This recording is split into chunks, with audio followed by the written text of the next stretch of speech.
ये अहम खबर देखिए, किर्गिस्तान ताजिकिस्तान की जंग, पुतिन की एंट्री। पुतिन ने ताजिकिस्तान के राष्ट्रपति से बातचीत की है। एससीओ समिट के बीच पुतिन ने ताजिकिस्तान के राष्ट्रपति से बातचीत की है।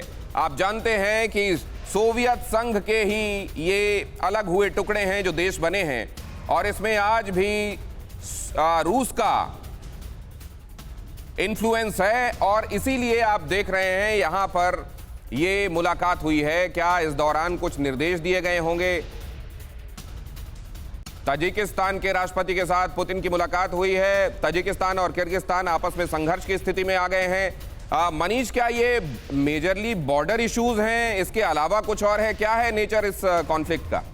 देखिए, ज्यादातर तो ये मामला बॉर्डर इशू है, क्योंकि इस बॉर्डर पर पहाड़ी क्षेत्र हैं और ताजिक का आरोप है कि किर्गिज वाले जो हैं वो टैंक लेकर आ गए। किर्गिज का आरोप है कि ताजिक जो है वो हैवी वेपनरी लेकर आ गए थे। सुअर पालना बहुत ही ज्यादा लाभदायक है। इन्हें देखिए, 1000 सुअरों को पालकर साल में करोड़ों कमा रहे हैं। आपको भी करना है? इनसे सीखना है तो फ्रीडम ऐप को अभी डाउनलोड करें। और दोनों एक दूसरे पर पहले फायरिंग करने का आरोप भी लगा रहे हैं, और उसके बाद दूसरे देश का कहना है कि तब हमने जवाबी कार्रवाई की है। लेकिन ये फायरिंग और जवाबी कार्रवाई के बीच में अब तक 3 लोग मारे गए हैं, 27 लोग गंभीर रूप से घायल हैं, और वहाँ जो आसपास में रहने वाले लोग हैं वो सब उस इलाके को खाली कर रहे हैं। और अब वहाँ पर सामान्य लोगों के बजाय वहाँ अब मिलिट्री पर्सनल अपनी नहीं, तो यहाँ पर ये जो देखा गया मनीष कि इसको इस समय जबकि एससीओ चल रहा है, ये लॉन्ग स्टैंडिंग इशू है, इसको रिजॉल्व होना चाहिए। एससीओ में राष्ट्राध्यक्ष मिल रहे हैं तो इसको सामने लाया जाए, और फिलहाल ध्यानाकर्षण के तहत ये किया जा रहा है, या ये ऑन गोइंग है, कभी भी इरप्ट कर सकता था? ये कोइंसिडेंस के इस समय हुआ है? मैं आपके पास आऊंगा तो समझूंगा, लेकिन हमारे साथ प्रोफेसर संजय भारद्वाज भी जुड़ रहे हैं, अंतर्राष्ट्रीय मामलों के जानकार। ये संजय जी, आप इसको कैसे देख रहे हैं? क्या ये इसके बियॉन्ड कुछ है जो डिस्कस अभी तक हो चुका? नहीं, ये जो डेवलपमेंट बड़ा ये रिसेंट डेवलपमेंट जो देखने को मिला है कि सेंट्रल एशियन जो रिपब्लिक्स हैं, जो 5 रिपब्लिक्स हैं, आपस में इनके बीच कॉन्फ्लिक्ट हुआ। ये देखिए, ये कॉन्फ्लिक्ट शुरू वहीं हो गया था जब कुछ रिपब्लिक्स ने सोवियत को क्रिटिसाइज़ नहीं किया यूक्रेन में इन्वेजन को लेके, लेकिन कुछ जो जिसमें किर्गिस्तान की बात आती है, उन्होंने क्रिटिसाइज़ किया यूक्रेन में जो सोवियत इन्वेजन हुआ है। तो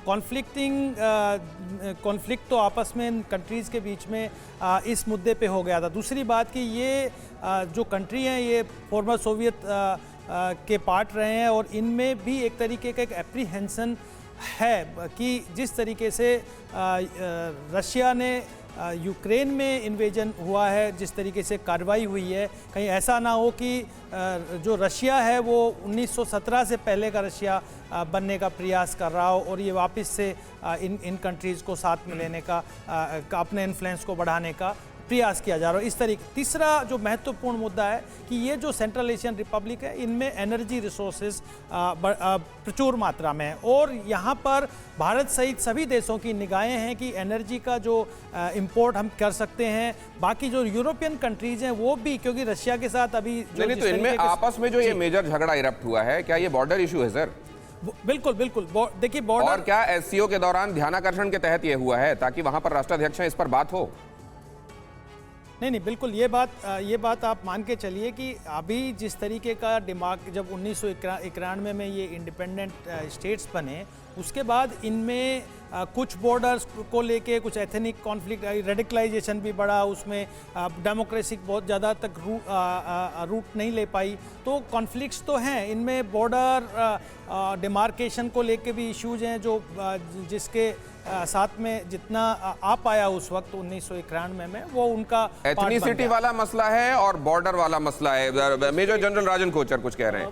बेसिकली इस फारा रिवर है एक, जो ताजिकिस्तान और किर्गिस्तान में दोनों में फ्लो करता है। ताजिकिस्तान उस रिवर का वाटर डिस्ट्रीब्यूशन सिस्टम को कंट्रोल करना चाहता है, और किर्गिस्तान वो रिजेंट करता है या उसके अगेंस्ट है।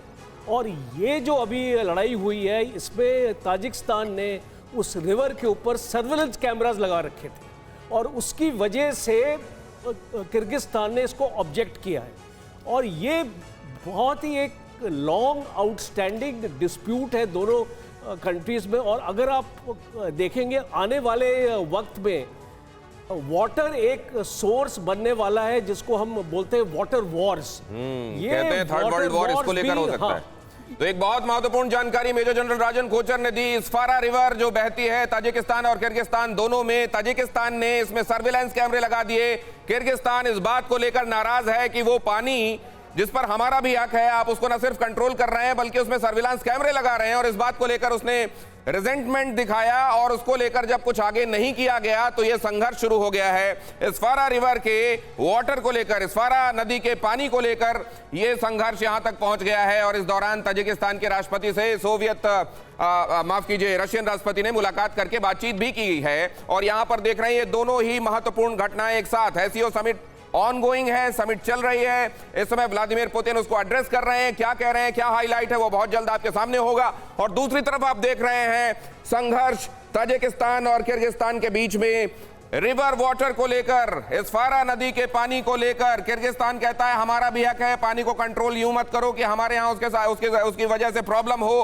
ताजिकिस्तान इस पानी पर अपना हक समझता है और उसने इस हद तक कि कैमरे भी लगा दिए हैं जगह जगह, और ये गवारा नहीं है किर्गिस्तान को। महत्वपूर्ण जानकारी जनरल राजन कोचर आपने दी, लेकिन अब इसको थोड़ा आगे बढ़ाते हैं। समझते हैं कि यहां जब बड़े बड़े इश्यूज हैं, रूस यूक्रेन जैसा बड़ा सा मुद्दा बैठा हुआ है, तब ये नक्कार खाने में तूती नहीं हो जाएंगे इस तरह के मुद्दे, कैप्टन श्याम?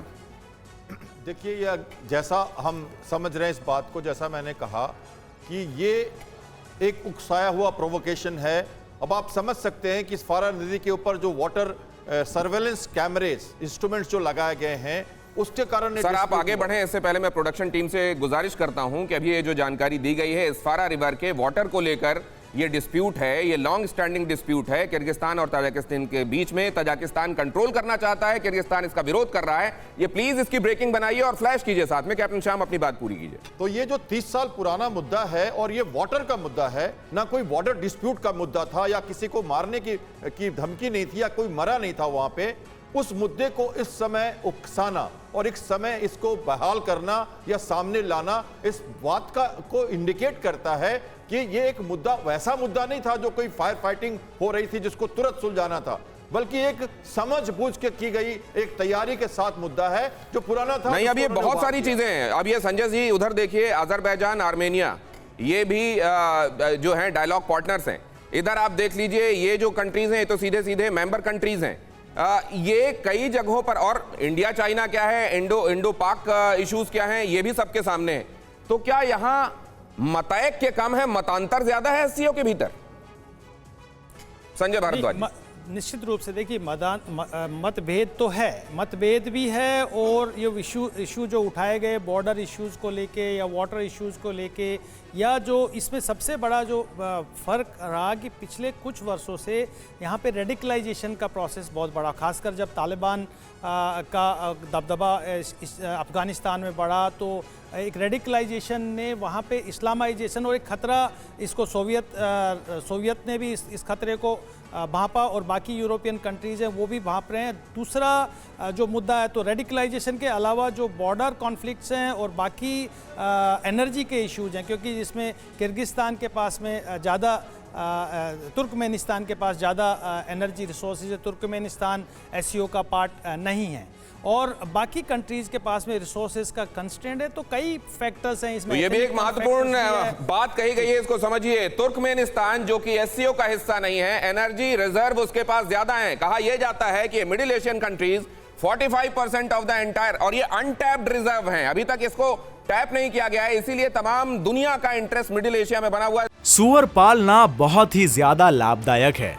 इन्हें देखिए, 1000 सूअरों को पालकर साल में करोड़ों कमा रहे हैं। आपको भी करना है, इनसे सीखना है तो फ्रीडम ऐप को अभी डाउनलोड करें।